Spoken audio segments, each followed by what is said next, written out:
I was very nervous, you know, with being tetraplegic and having a baby.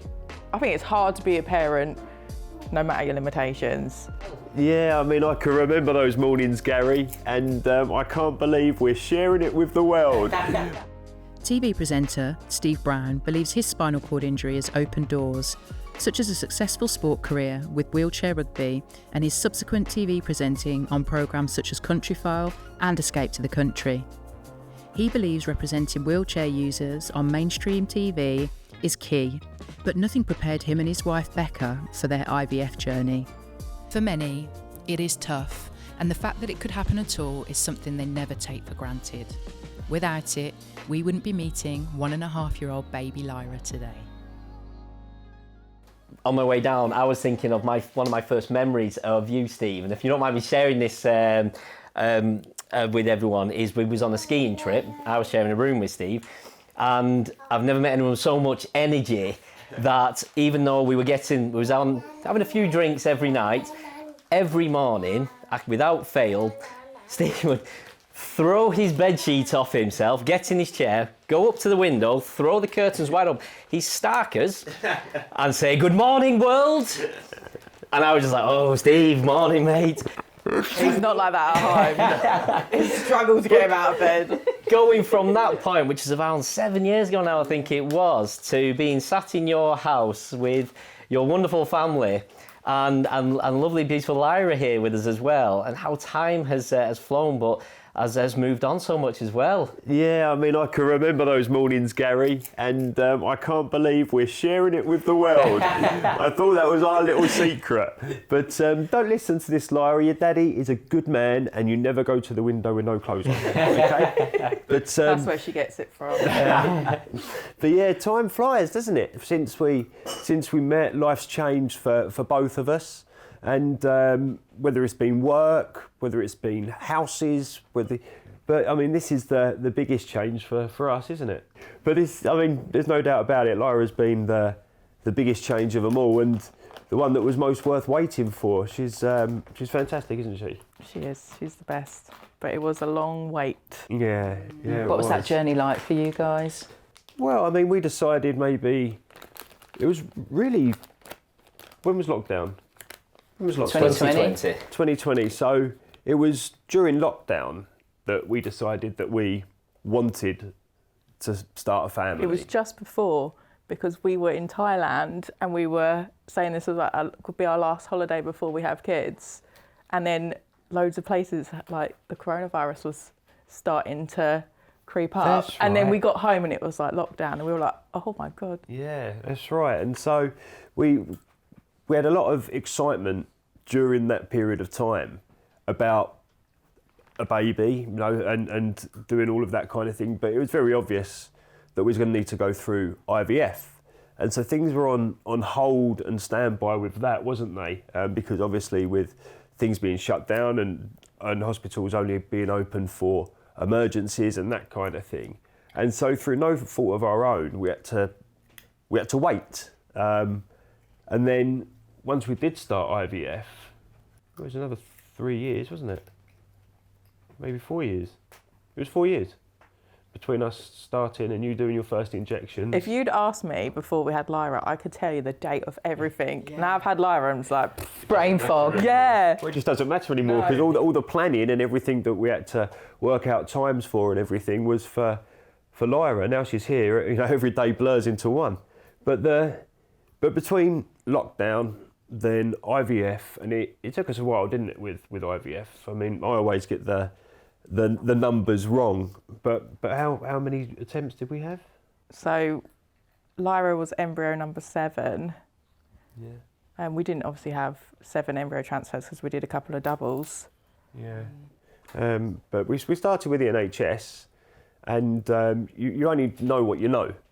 And so starting with the NHS, and now this is not a complaint, this isn't talking negatively, but we had our 2 goes with the NHS, and then when we went privately, of course you're paying for the privilege and everything, but it was chalk and cheese, wasn't it? You know, it was Completely different, really different. completely different Well, experience. it worked first time private. Oh, wow. Yeah, it worked first time private. So before you went into the process, because I've been through IVF myself as well, so before you went into it, how much did you know about it? Because I feel like it's one of those things that people don't really understand, just the amount of hurdles and stuff that you've got to overcome when you're going through IVF. There's a lot of, it is hurdles, isn't it? One thing after another of hoping for these successes, but how much did you know before you went into it? Not a lot. And because it was Stephen was the reason we had to have IVF, I just assumed it would work first time. And that just wasn't the reality for us. No, not at all. It was scary. I felt terrible, you know, because the anxiety of not knowing if it's worked and all of that kind of thing, but also my part, or the male's part in IVF, is quite simple compared to the injections, the drugs, the invasive procedures and that kind of thing, is all through, you know, the woman. And I felt guilty and sad about that. But it's, you know, it was amazing the effort that Becca went through, and all women have to go through, because it's not easy, is it? No, it's really, really not. And I don't think anyone will understand unless you've been in that position. I don't think people quite understand. What's that? Is that the microphone? No. I've completely forgotten what I was saying. Steve, can I just follow up on something that you were saying? I've gone through the IVF process, started the IVF process twice, and unfortunately, each time it started, that relationship broke down and failed, because it is such a stressful thing. Yeah. And I know my own experience when I turned up, and I remember when I first went there and I had to have an appointment at the gynecological clinic, and I turned up and they're like, "Can I help you?" And I'm like, "Yeah, I'm here for my appointment." And they're like, are you sure you're in the right place? I'm like, "Yes, you have my sperm frozen. Yeah. We're here to talk about, you know, the next steps." And they just made me feel really like isolated, and there was no support there. It was just, everything was geared up for the lady who was going to be going through it, and I just felt really bad. And it was something that really resonates with what you're saying, that guilt as well, because I don't know about you, but I went through the challenge of having that choice taken away from me when I can have children, and it had to be a decision. Yes. And every time I say getting to the point where you decide you're going to go for that IVF, having to have those conversations up front and saying, "Look, these are my limitations. This is what you're going to have to go through should you want to pursue this relationship with me."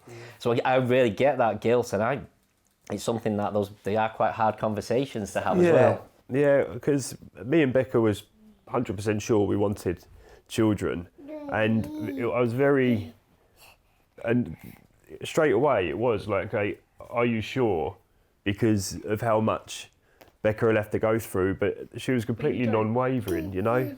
But you don't necessarily know how much you'll be going through until you're in that situation. Yeah. It's hard to perceive, isn't it? Like, just the level of how invasive it actually is until you're in it, and you're like, "Oh wow, this is a lot." Yeah. Yeah, and that's it. And then what it is then is that all your hopes are hinging on, you know, please work first time, please work first time. So you go through it all, Becca goes through it all. I watch Becca going through all of the injections and the tablets and the interfering, you know, procedures and all of that kind of thing. And it was still kind of lockdown because Stephen wasn't allowed to come in with me for a lot of it. So you're on your own as well, on top of it. Yeah, my first embryo transfer, I had to do it on my own, and I was petrified that it was going to hurt. It didn't at all, but I was so nervous and scared, and he wasn't allowed to come with me, and I could have really done with that extra support. I just had some random nurse hold my hand. I was like, "Talk to me about something," so I'm telling her about my cats. Oh yeah, you came out and told me about that. But yeah, so I'm sending Becca in on her own as well. I forgot about that. And again, that adds to more guilt and feeling more pressure about the situation. But yeah, so, and then that first time, and you're like, please work. And I'm wanting it to work for the idea of having a child, but I also want it to work because I don't want Becca to have to go through all of that again. And so when it didn't work, yeah, I know, we've got you now, haven't we? But that little window of time, though, from when you have that embryo transfer, I don't know about you, but I felt so delicate. And you know this thing's in you and you're just hoping with all the will in the world that it's going to work. And I was like lying on the sofa with my feet in the air, doing all the tricks to just, you know, and that waiting period. I was trying not to spiral, and I was trying to keep busy to keep my mind off of what if it works, what if it doesn't work. Yeah, because it's like being positive and optimistic for the best outcome, but also preparing yourself for, the fact that it might not work. Because I had 2 failed rounds. Yeah. And then I remember after the last one, I was just like, I don't think I can put my body through that again. It was so intense. So we decided to have a little break. And then she did come on her own in the end. Oh, wow. Really? Yeah. So all of that, thanks. Yeah, And then she came when she was ready. But it's a lot on the body and the spirit, isn't it, for both of you? I was never at that point where I wanted to break. I just wanted to keep going. I wanted to know what we were doing next. I needed that in my head. So I think, right, so it's not worked, so what do we do now? Like, the thought of having a break was like, no. Just keep going. Yeah, just keep going. I wasn't going to stop. Yeah, and I was more worried that Stephen was going to say, oh, look, I don't want to do this anymore. So I'm like hoping and praying that it was going to work. And so I knew the next step so that we wasn't. I'd never have said let's stop. No, I know, but I know you wouldn't. But in my head, you go through all these different scenarios. What if it works? What if it doesn't work? What if Stephen then says, oh, I don't want to do this anymore? What if you say, oh, I don't want to be this old and have a baby? All those, you have all those worries and more. Of course. And that is because I knew how much we wanted it. And like, of course, I knew Becca was going to keep going and keep going and keep going. But that put more pressure on me of like, please work this time, please work this time, please work this time. Because I knew that every round was getting harder for Becca. And psychologically, that was getting harder for me. Like, I had very little happening personally to me. It was all my head that was stressed, not my body. Yeah. And Becca obviously had both of them. And then when the doctors told us, what was Lyra's embryo grade? Did you remember? I've got it written on my phone. I want to say it was a 4AB. 4AB. I have no idea what that means. Neither do I. But anyway, it gave us this little miracle, didn't it? And do you remember when we was looking at the stick? We were sitting on this sofa, wasn't we? We was actually sitting on the blue sofas. Oh, was we? Yeah. Sorry, we was in another room. But we was both sitting on the sofa together, and like with the stick. And then Becca uncovered it, and then she covered it up again, and then she uncovered it, and then she looked to me. I said, "What does it mean?" Like, it's like, I don't know, looking at a stick that well. Obviously, it said we were pregnant, but I was bleeding, and I thought, you know, it's not working. It's stuck, and decided it doesn't want to stick any longer. So it wasn't that overwhelming joy feeling that you get when you find out you're pregnant. Yeah, you still got doubt in the background. Yeah, and I bled for like 8 days. Oh, wow. So I really thought it wasn't. Yeah. Becca thought the stick was wrong because of what her body was saying. And she was in tune more with her body than what she had in common with this stick. Yeah. I didn't think the stick was wrong. Like a false positive. Yeah, I thought that the embryo is stuck, but it's not going to stick around. And yeah, so you I thought, oh, this is the furthest we've ever got because we've actually had a positive pregnancy test for once. Yeah. But yeah. But you didn't think it was going to stay positive, no, did you? I didn't. Did it feel like a long wait for that first scan? So we could have like your blood drawn so they can read your HCG level. Oh, yeah. But the day we did the pregnancy test, I was going on holiday with my mum and my sister. So then I couldn't have it straight away. So I had to wait like 8 days to have that. And then they told me that my HCG was really, really high, and we thought we were actually going to be having twins. And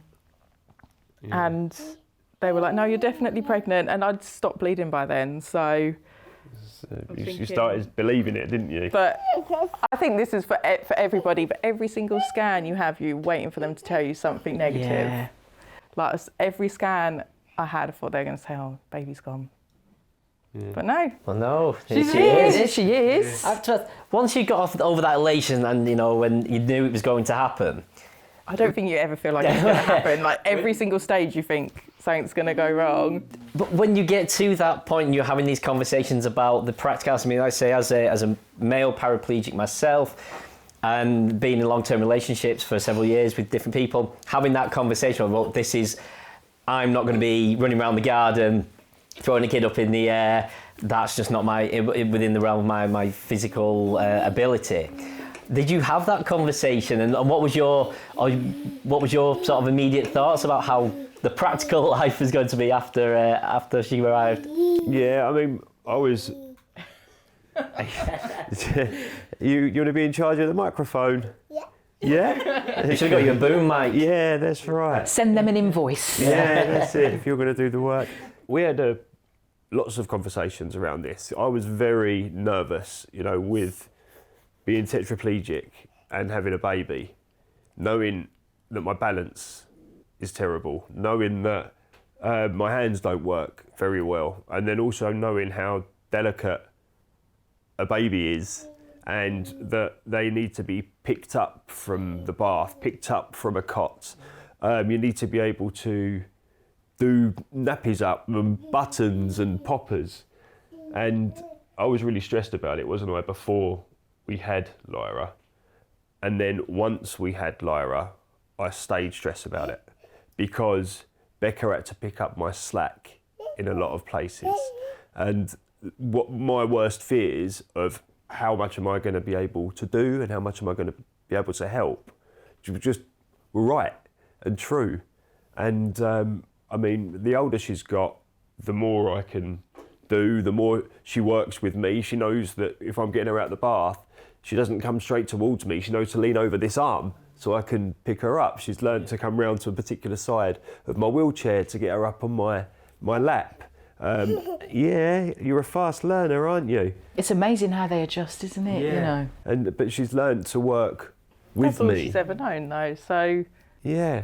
But the way that her nan, granddad, uncles, aunties, mum picks her up is different from the way I pick her up, and she's learned not to come straight at me, but to lean over my arm and that kind of thing. And she's double clever, and so like the way that she adapts to my situation, it still comes with frustrations. I've got my nephews and nieces, and so I almost had a trial run, if you like, with them. I knew where I was going to come unstuck. I knew where I was going to have to do things differently because of how I interact with them. And I can't go and play football at the park or whatever it may be. So I do things like taking bird watching.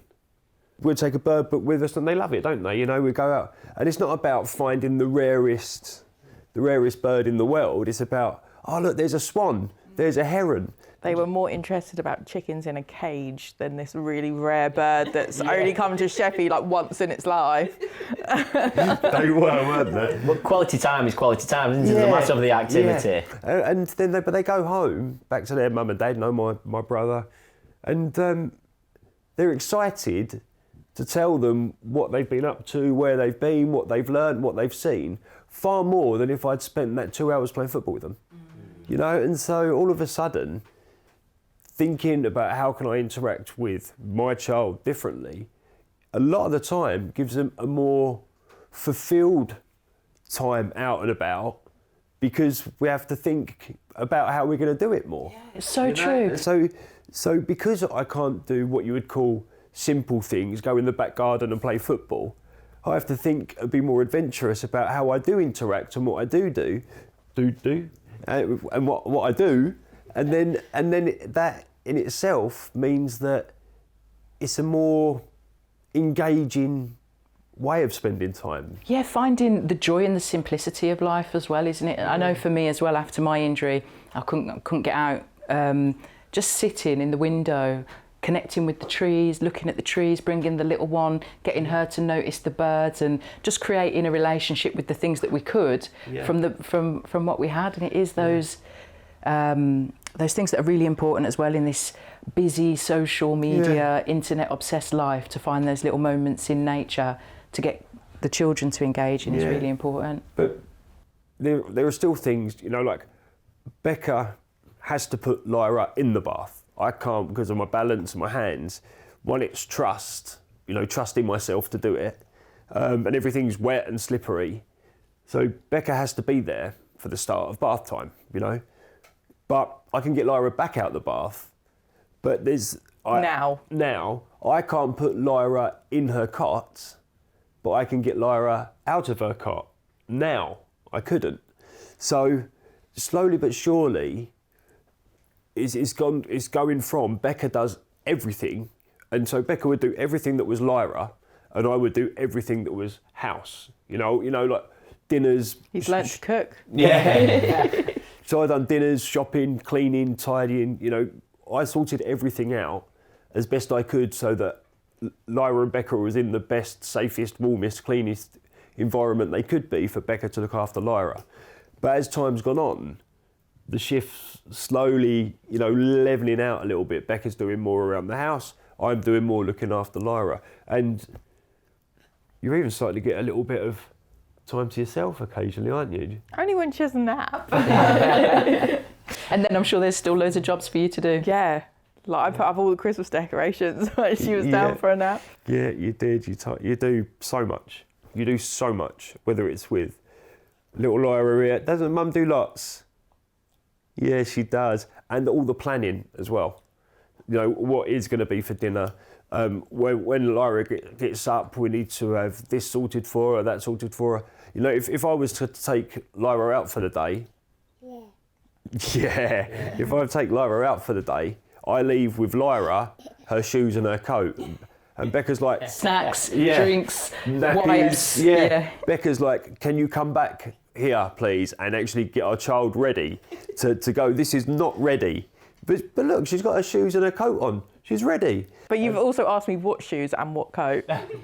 What to dress her in. Yeah. Is this the right kid I'm taking? Yeah, we know, don't we? But it's just getting easier. And I think a lot of that as well is we understand each other more now. I understand where I'm not frustrated with my lack of in some areas, you know, it's just a fact now. And Becca knows what I can do, what I can't do. I know what Becca can do and can't do as well, you know, it's a two-way thing. And I'm not talking about it, but you can't pick her up, but you can't put her down. But you know, I know where I can help more, you know, and it's just becoming a little bit more balanced. I think that's a really interesting point to get to, because I say as not only myself with the spinal injury, but the people I've supported and the conversations I've had over the years and things like the SCI Owners Club, where you see these conversations thrown around, it is that fear, it's that worry. I mean, what would you say to all those people, not necessarily just newly injured people, but people who are 5-10 years, who are at that point when they're ready to move on to that next big adventure, that they're very worried about, exactly what we're talking about? Yeah, I would say that a lot of it is fair. Like, it's fair to be worried, it's fair to be nervous, it's fair to be scared, because you're stepping into the unknown.